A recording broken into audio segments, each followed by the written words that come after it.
Welcome back dear students, అందరికీ నమస్కారం. VCT బుక్లో మనం గత వీడియోలో చూసాం లైసోజోములు అని చెప్పి అన్నాం కదండి. దానికి ప్రూఫ్ వీడియోని మీకు ఇప్పుడు చూపిస్తున్నాను. అదేవిధంగా చాలా ఇంపార్టెంట్, మర్చిపోవద్దు. ఈ టాపిక్ అందరూ కూడా వీడియో స్కిప్ చేయకుండా చూడండి.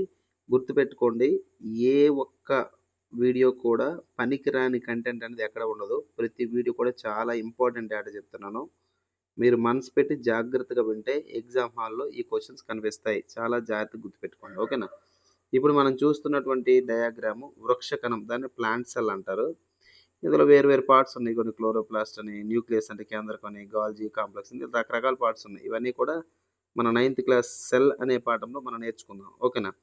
ఈ డయాగ్రామ్ను మనం గమనిస్తే ఇక్కడ లైసోజోమ్ అని చెప్పి ఇక్కడ ఒక పార్ట్ని ఐడెంటిఫై చేశారు. అది ఎక్కడ దాకా ఏరో మార్కం చూశారు కదా. ఇదిగోండి ఈ మధ్యలో డాటెడ్ లైక్ స్ట్రక్చర్ లైసోజోమ్. లైసోజోమ్ని సూసైడ్ బ్యాగ్ అని చెప్పి పిలుస్తాం. Suicidal bag of the cell, కణం యొక్క ఆత్మహత్య గోను సంచులు అని చెప్పి పిలుస్తుంది. ఆత్మహత్యా సంచులు అని పిలుస్తారు. ఎందుకు అనే దానికి మనకి ఇప్పుడు 9th క్లాస్ ఎన్సీఆర్టీ టెక్స్ట్ బుక్లోనే క్లియర్గా డేటా ఇవ్వడం జరిగింది. ఒకసారి లైసోజోమ్ గురించి చదువుకుందాం, జాగ్రత్తగా వినండి. ఓకేనా? క్లియర్గా అర్థమయ్యే విధంగా చెప్తాను, మీరు జాగ్రత్తగా అర్థం చేసుకోండి. ఓకేనా? రైట్. ఇదిగోండి లైసోజోమ్స్ అంటే లైసోజోములు అని అర్థం. దాన్ని మనం ఇక్కడ డేటాని డిస్కస్ చేస్తున్నాము. తెలుగు మీడియం అభ్యర్థులు ఇంగ్లీష్ని చూసి భయపడిపోవద్దు. మీకు అర్థమయ్యే విధంగా చెప్తాను. ప్రతి పాయింట్ కూడా నోట్ చేసుకోండి. ఓకేనా? చూడండి నాన్న. Structurally lysosomes are membrane bound sacs filled with digestive enzymes. అంటే ఏంటి? స్ట్రక్చరల్లీ అంటే నిర్మాణాత్మకంగా, అంటే లైసోజోములు తయారయ్యేదాన్ని గమనిస్తే అంట lysosomes are membrane bound sacs. అంటే ఏంటనుకున్నారు? లైసోజోముల చుట్టూ కూడా మెంబరేన్, త్వచం, లైసోజోములు అనేవి ఒక త్వచం చేత కప్పబడి ఉంటాయి అని అర్థం. మెంబరేన్ బౌండ్ అంటే విత్ డైజెస్టివ్ ఎంజైమ్స్, కొన్ని జీర్ణ ఎంజైములతో కూడి ఉంటాయి. జీర్ణ ఎంజైములను కూడా ఇంకొక పేరుతో పిలుస్తారు, హైడ్రోలైటిక్ ఎంజైమ్స్ అని చెప్పి పిలుస్తారు. లైసోజోముల లోపల కొన్ని రకాల జీర్ణ ఎంజైమ్లు ఉంటాయి. వాటిని హైడ్రోలైటిక్ ఎంజైమ్స్ అంటారు. అయితే ఈ ఎంజైమ్లు ఎవరు తయారు చేస్తారంట? చూడండి, these enzymes are made by RER. ఈ ఎంజైమ్లు ఎవరు తయారు చేస్తారంటే ఆర్ఈఆర్ తయారు చేస్తారంట. లైసోజోముల లోపల ఉన్నటువంటి జీర్ణ ఎంజైమ్లు తయారు చేసేది, డైజెస్టివ్ ఎంజైమ్ తయారు చేసేవారంటే ఆర్ఈఆర్. ఆర్ఈఆర్ అంటే రేర్ అని అర్థం కాదు, రఫ్ ఎండోప్లాస్మిక్ రెటిక్యులం అంటే గరుకు అంతర్జీవ ద్రవ్యజాలం.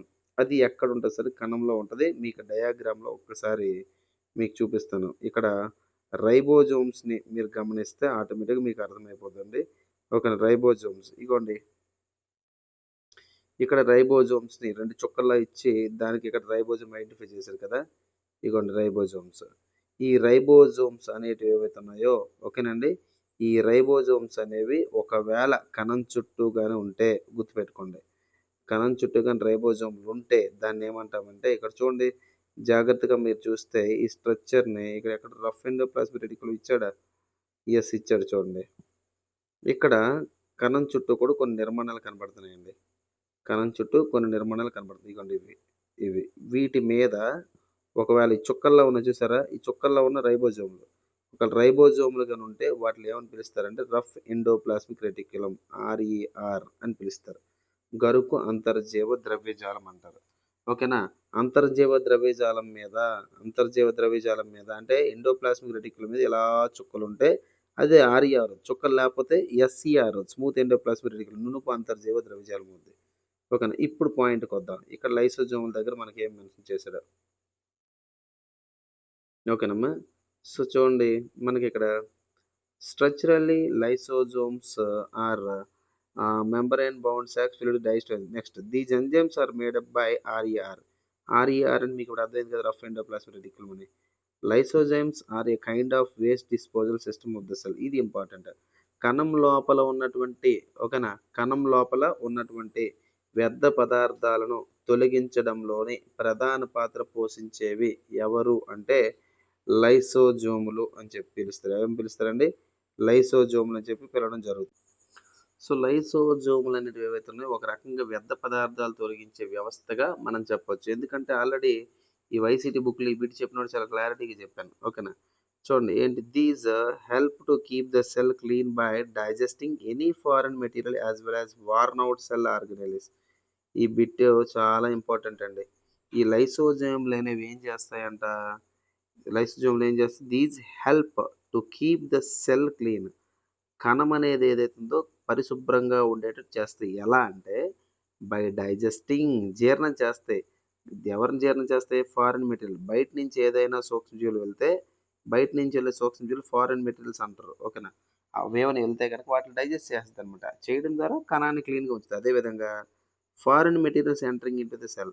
కణం లోపలికి ఏదైనా ఫారిన్ మెటీరియల్ బయట నుంచి వెళ్తే కనుక, ఉదాహరణగా బయట నుంచి వెళ్ళే మెటీరియల్స్కి ఉదాహరణగా తీసుకుని ఏం తీసుకున్నాం, foreign materials entering the cell such as bacteria, example bacteria కానీ, లేదా ఏదైనా ఆహార పదార్థాలు కానీ, as well as old organelles end up in the lysosomes. అదేవిధంగా వయస్సు అయిపోయినటువంటి కణం లోపల ఉన్నటువంటి సెల్ లోపల ఉన్నటువంటి సెల్ ఆర్గనెలిస్ కరణాంగాలు, ఉదాహరణగా గాల్జీ దేహం, రైబోజోమ్లు, లేకపోతే లైబోజోమ్లు, అదేవిధంగా సెంట్రియోల్స్, ఇలా ఏవైతే ఉన్నాయో ఇవన్నీ కూడా ఏజ్ అయిపోయిన ఉంటాయి కదా, అవన్నీ కూడా ఏమవుతాయండి, ఎండ్ అప్ ఇన్ ద లైసోజోమ్స్లోనే ఎండ్ అయిపోతాయి అనమాట. ఎండ్ అయిపోయినట్టు చచ్చిపోతాయి అనమాట.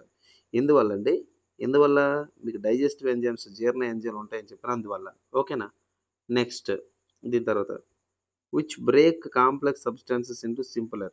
ఏవైతే లోపలికి బ్యాక్టీరియా అవనివ్వండి, ఫుడ్ అవనండి, ఏవైతే లోపలికి వెళ్ళి వాటిని ఏం చేస్తుంది వాటిని, సో ఏంటి, ఆ ఏవైతే లోపలికి వెళ్ళవన్నీ కూడా కాంప్లెక్స్, గట్టిగా అంటే సంక్లిష్టంగా ఉన్న పదార్థాలను సింపుల్గా మారుస్తాయి. అదేవిధంగా lysosomes are able to do this because they contain powerful digestive enzymes capable of breaking down all organic material. ఇప్పుడు ఎందుకు జీర్ణం చేస్తాయంటే లైసోజైమ్లో అత్యంత శక్తివంతమైనటువంటి పవర్ఫుల్ డైజెస్టివ్ ఎంజైమ్స్, జీర్ణ ఎంజైమ్లు ఉంటాయట. During the disturbance in cellular metabolism, for example చూడండి, ఎప్పుడైనా కణం లోపల జీవక్రియలు జరిగే ప్రాసెస్లోనంట, ఓకేనా, కణం లోపల జీవక్రియలు జరిగే ప్రాసెస్లో అంట when the cell gets damaged, అంటే అండి ఎప్పుడైనా కణం లోపల జీవక్రియలు జరిగే ప్రాసెస్ ఎప్పుడైనా కణం కానీ డ్యామేజ్ అయిపోయింది అనుకోండి, లైసోజోమ్స్ మే బర్స్ట్, ఇక్కడ ఉన్నటువంటి లైసోజోమ్లు కూడా బర్స్ట్ అయిపోతాయి, పేలిపోతాయి. And the enzymes digest their own cell. ఎప్పుడైతేనన్నా ఒకవేళ ఈ కణం ఉందండి, కణం లోపల కేంద్రకం ఉందండి, ఇది చనిపోయింది, ఏదో ప్రాసెస్ వచ్చి ఏదో ప్రాబ్లమ్ ఈ కణం బరస్ట్ అయిపోయింది, శరీరంలో ఉండకూడదు కదా, దీన్ని చంపడానికి, దీన్ని తినేయడానికి ఇదే కణం లోపల ఉన్నటువంటి లైసోజోమ్ ఇలా తీసేసుకుంటుంది దీన్ని. అర్థమైందా? అలా తీసేసుకుంటుంది. అలా తీసుకోవడం వలన lysosomes are also known as, అందువల్ల లైసోజోమ్లు ఏమని పిలుస్తారు, సూసైడ్ బ్యాగ్స్, ఆత్మహత్యా సంచులు. అండ్ ఎవరి కణం యొక్క ఆత్మహత్యా సంచులు అని చెప్పి పిలుస్తాయి. అంటే లైసోజోమ్లు బయట వచ్చిన వాడిని తినేస్తారు, వ్యర్థ పదార్థాలను తినేస్తాయి. అదేవిధంగా ఈ లైసోజోమ్ ఎక్కడున్నాడో కణంలో సెల్లో ఉన్నాడు కదా, ఆ సెల్ ఏమైనా ఎక్స్ట్రాల్ చేసి ఆడు చచ్చిపోయాడు అనుకోండి, ఆడిని కూడా ఇటు తినేస్తారు ఎవడో లైసోజోమ్. అందుకే సూసైడ్ బ్యాగ్స్ అని పిలుస్తారు. అర్థమైందండి ఇప్పుడు మీకు లైసోజోమ్ అంటే ఏంటో? ఓకేనా?